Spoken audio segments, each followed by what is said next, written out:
The morning air hung thick with cordite and salt when Jack Churchill stepped off the landing craft onto the volcanic sand of Sicily. Most men carried rifles. He carried a longbow. Most men wore standard-issue helmets. He wore a Glengarry bonnet.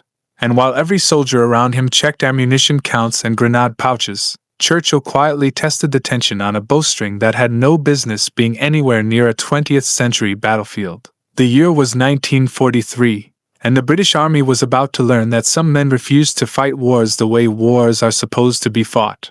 What they didn't know yet was that this eccentric officer with his medieval weapons wasn't just performing some theatrical stunt for morale. He was about to prove that the oldest technology in human warfare, combined with the newest explosives mankind had ever created, could do something no one had authorized, no one had requested, and no one thought possible.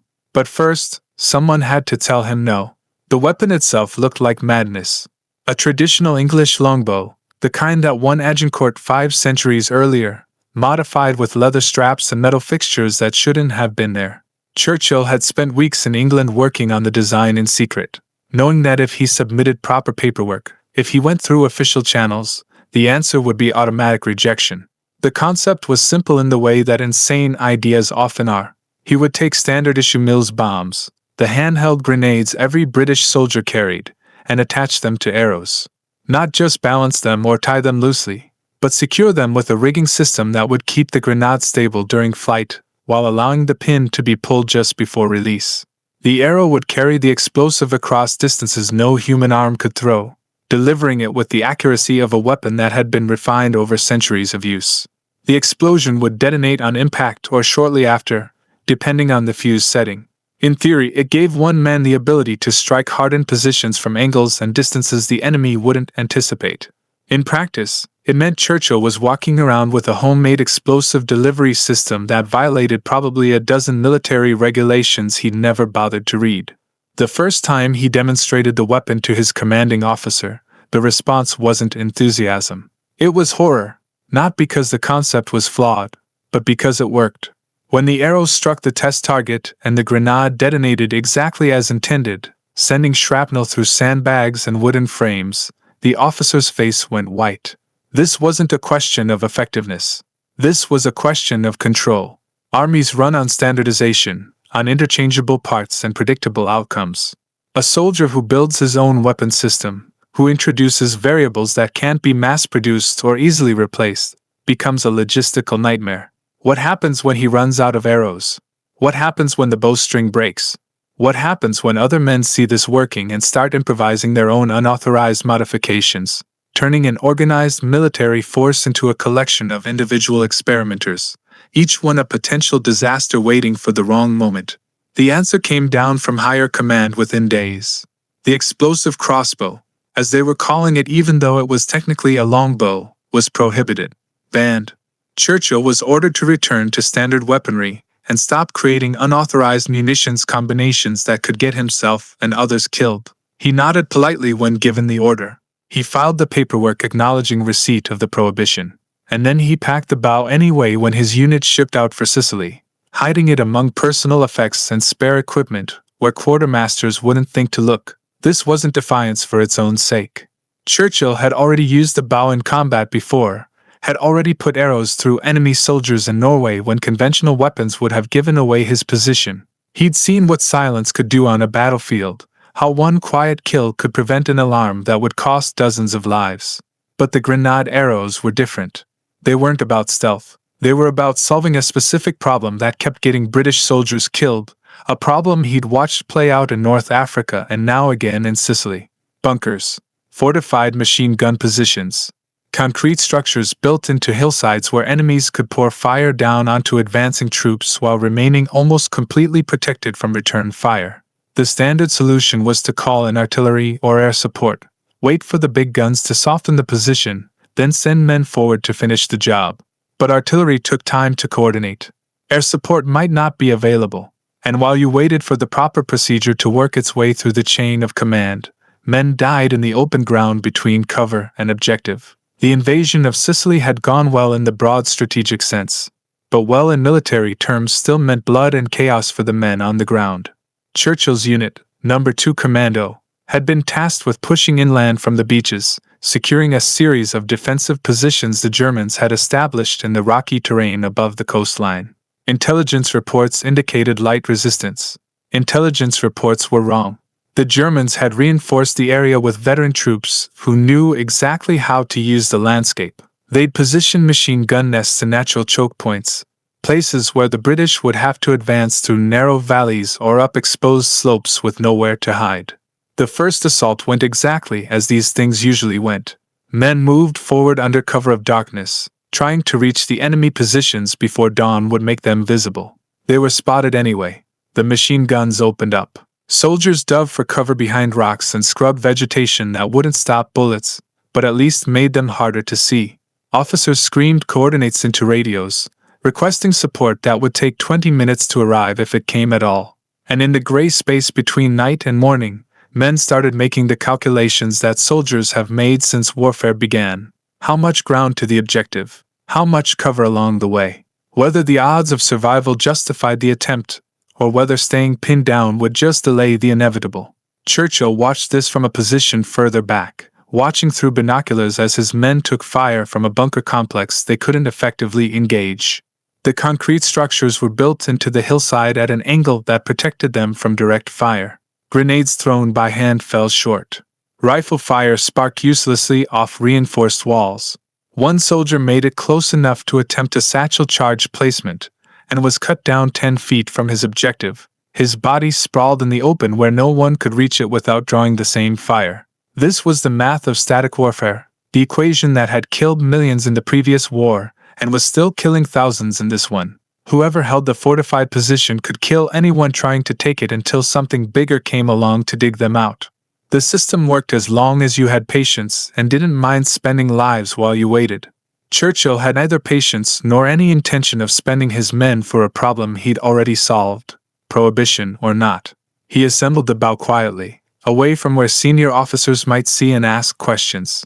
The grenades came from standard supply, nothing modified or suspicious about carrying them. The arrows were the custom part, fitted with the attachment system he designed, tested, and been explicitly ordered not to use. He worked quickly but carefully, because the one thing worse than disobeying orders was disobeying orders and then failing spectacularly in front of everyone. The first arrow-grenade combination slid together smoothly. The leather straps held the mill's bomb secure against the arrow shaft. The pin was accessible, easy to pull with one hand while the other held the bow. He'd practiced this motion dozens of times in England, working through the mechanics until it became automatic. Pull the pin with the left hand while drawing the bowstring with the right. The safety lever stays compressed as long as the grenade is held against the arrow. Release comes from the fingers, not the thumb, smooth and controlled. The arrow launches. The grenade separates slightly from the shaft mid-flight but stays connected. Impact triggers the detonation, or the fuse burns down, whichever comes first. 3 to 4 seconds of flight time depending on distance. Another 5 seconds of fuse unless he'd modified it, which he sometimes did but hadn't this time because he wanted predictable results. The first shot traveled in an arc that seemed impossibly slow to Churchill, though it crossed the distance in under 3 seconds. He'd aimed for the bunker opening, the rectangular shadow where the machine gun barrel protruded. The arrow struck high, embedding in the concrete just above the firing slit. For a moment nothing happened. Then the grenade detonated with a sharp crack that echoed off the hillside, and the machine gun went silent.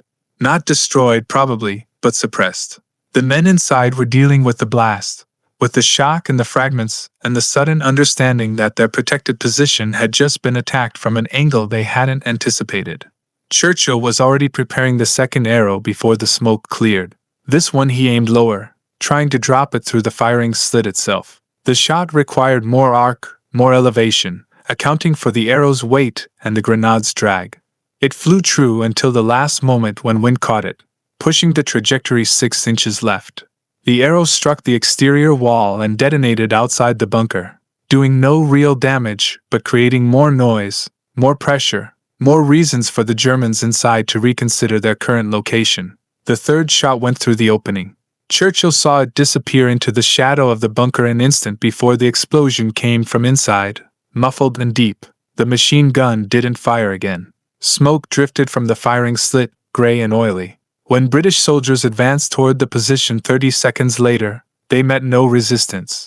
The bunker was abandoned, its crew either dead from the blast or fled through the rear exit, unwilling to stay in a position that had just proven itself vulnerable to attack from an unexpected direction.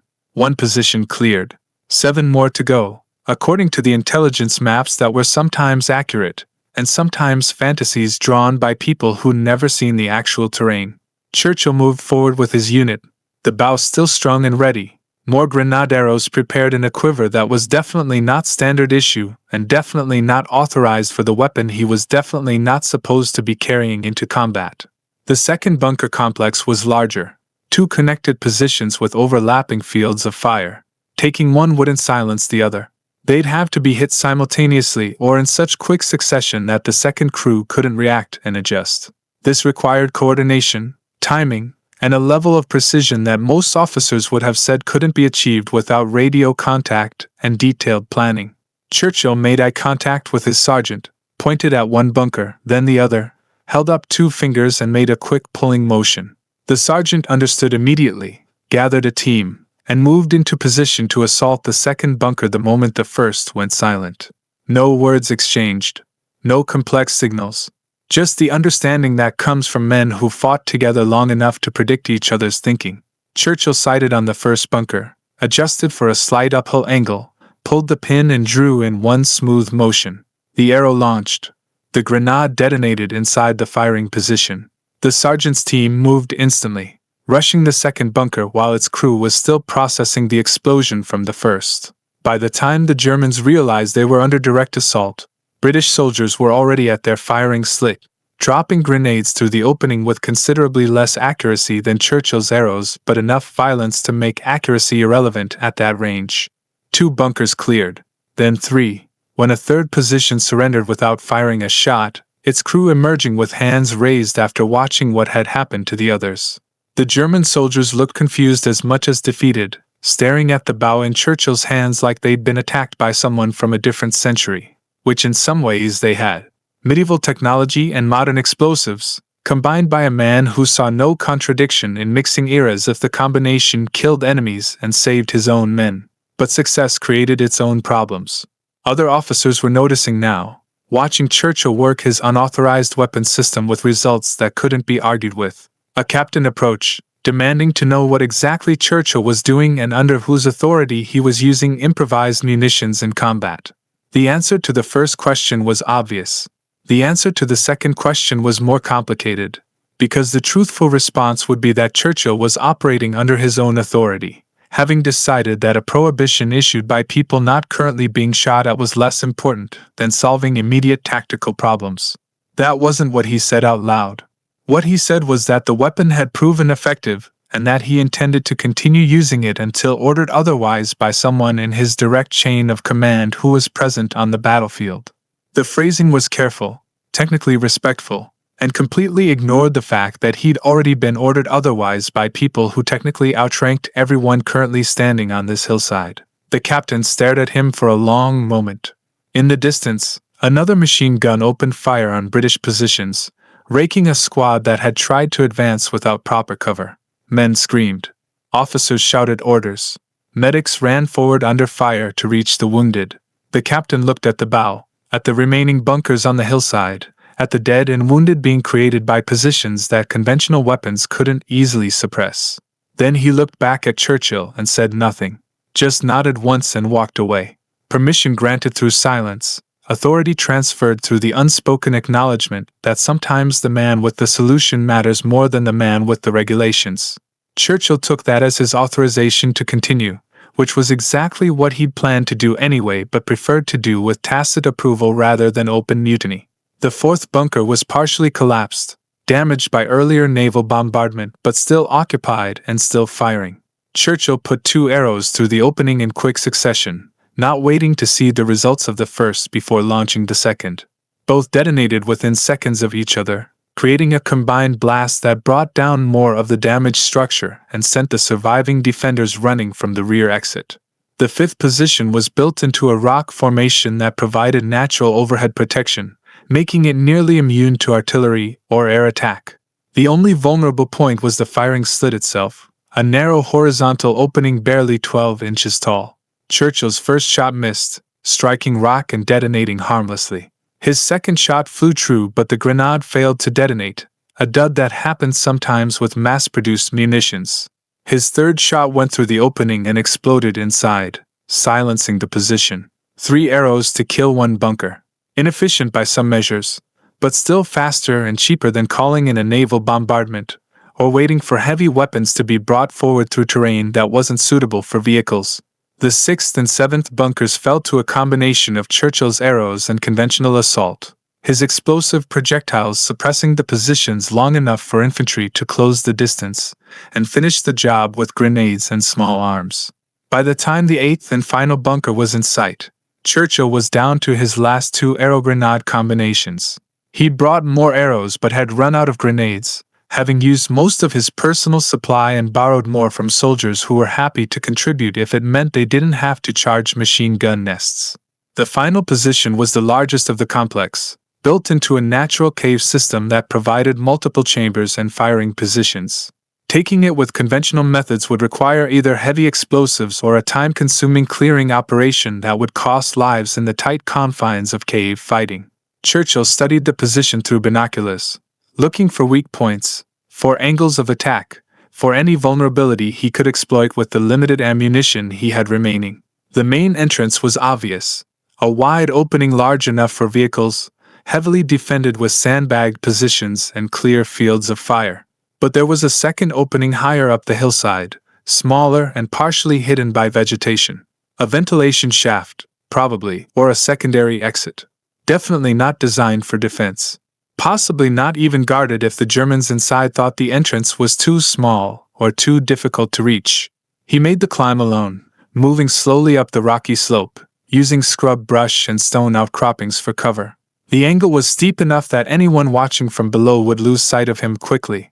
The Germans in the main bunker entrance were focused on the British forces in front of them, not on the hillside above. Churchill reached the secondary opening and found it unguarded, exactly as he'd hoped. The shaft was narrow, maybe 3 feet across, angling down into darkness. He could hear voices below, German words he didn't need to translate to understand the tone. Confident. Relaxed. Men who thought they were safe in a fortified position, who didn't know that someone had just bypassed their defenses using nothing more complicated than basic climbing and observation. He prepared the first arrow, pulled the pin on the grenade, and dropped the whole assembly down the shaft without bothering to use the bow. At this range, gravity was enough. The explosion came 4 seconds later, muffled by stone and earth but clearly audible. Screaming followed, along with shouting and the sounds of men moving in panic. Churchill dropped the second and final grenade arrow the same way, not aimed at anything specific, just adding more chaos and destruction to an enclosed space where the blast and fragments would have nowhere to go except through human bodies and equipment.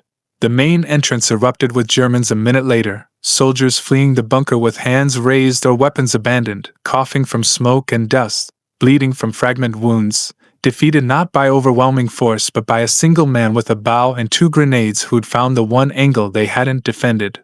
The British forces waiting outside accepted their surrender with the professional efficiency of men who'd done this before and would do it again. Officers counted prisoners and checked maps. Medics treated wounded on both sides because that was policy and because wounded enemies were intelligence sources. And somewhere in the background, a radio operator was probably filing a report about the engagement, describing in dry technical language how 8 fortified positions had been neutralized with minimal friendly casualties through a combination of conventional assault tactics and innovative weapons employment. The report would work its way up the chain of command. Someone would read it and ask questions. Those questions would eventually lead to Jack Churchill and his unauthorized explosive bow. And then there would be a reckoning, because armies don't like successful violations of direct orders, even when the success saves lives and accomplishes mission objectives. But that reckoning would come later, in quieter moments, in offices far from battlefields where men made decisions based on paperwork rather than blood. For now, Churchill walked down from the hillside with an empty quiver and a bow that had just proven its worth in the most final way possible. His men watched him pass with the kind of respect that doesn't require salutes or formal acknowledgement. They'd seen what he'd done, They knew that some of them were alive because he'd been willing to fight with weapons that shouldn't work but did anyway. The captain who'd given silent approval earlier approached and asked quietly how many arrows Churchill had left. "None," came the answer. "And grenades?" "Also none." The captain nodded slowly and suggested that perhaps it was time to return to standard weaponry, at least until supplies could be resupplied, which they both knew meant never because there was no supply line for custom arrows and no authorization for the explosive combinations Churchill had been using. It was a polite way of saying the experiment was over. Mission accomplished, prohibition reinstated, return to normal procedures. Except Churchill never really returned to normal procedures. He carried the bow through the rest of the war, used it in other actions, became famous in military circles as the mad officer who fought with medieval weapons and somehow survived. The explosive arrows specifically faded from use, partly because of official prohibition and partly because Churchill himself moved on to other theatrical gestures and improbable tactics. But the principle remained, the idea that old solutions could solve new problems if someone was willing to ignore the rules long enough to try. That willingness was what separated Churchill from most other officers, what made him simultaneously valuable and dangerous to an organization that needed both innovation and discipline but struggled to balance them. He proved that one man with initiative could change the outcome of battles that should have been straightforward but weren't. He also proved that breaking the rules successfully was still breaking the rules, and that militaries would tolerate that only up to the point where the success couldn't be denied or the violation couldn't be overlooked. The official record of the Sicily operation mentions the clearing of the bunker complex but doesn't detail the methods used. Churchill's name appears in reports but without specific reference to prohibited weapons or unauthorized modifications to standard equipment. This wasn't cover-up exactly, more like institutional amnesia, the military's way of accepting useful results while quietly forgetting how those results were achieved.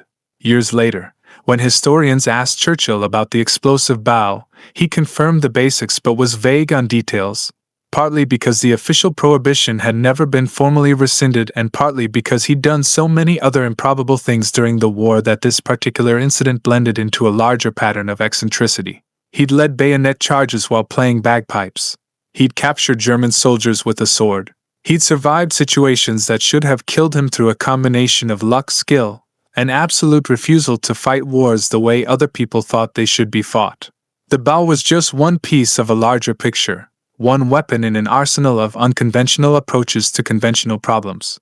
What matters now, looking back across 8 decades, isn't whether Churchill was right to disobey orders or whether the prohibition against his explosive bow was justified. What matters is the question his actions forced the military to confront. How much innovation do you allow before discipline breaks down? How much individual initiative do you tolerate before unit cohesion suffers? The answer changed depending on circumstances, on who was asking, on whether the war was going well or badly. In Sicily in 1943, with men dying and bunkers needing to be cleared, the answer was to look the other way and let Churchill work. In peacetime, the answer would have been court-martial and dismissal. The difference wasn't principle, it was necessity. And that recognition, that understanding that rules exist to serve purposes rather than purposes existing to serve rules, was perhaps the real lesson of the explosive bow.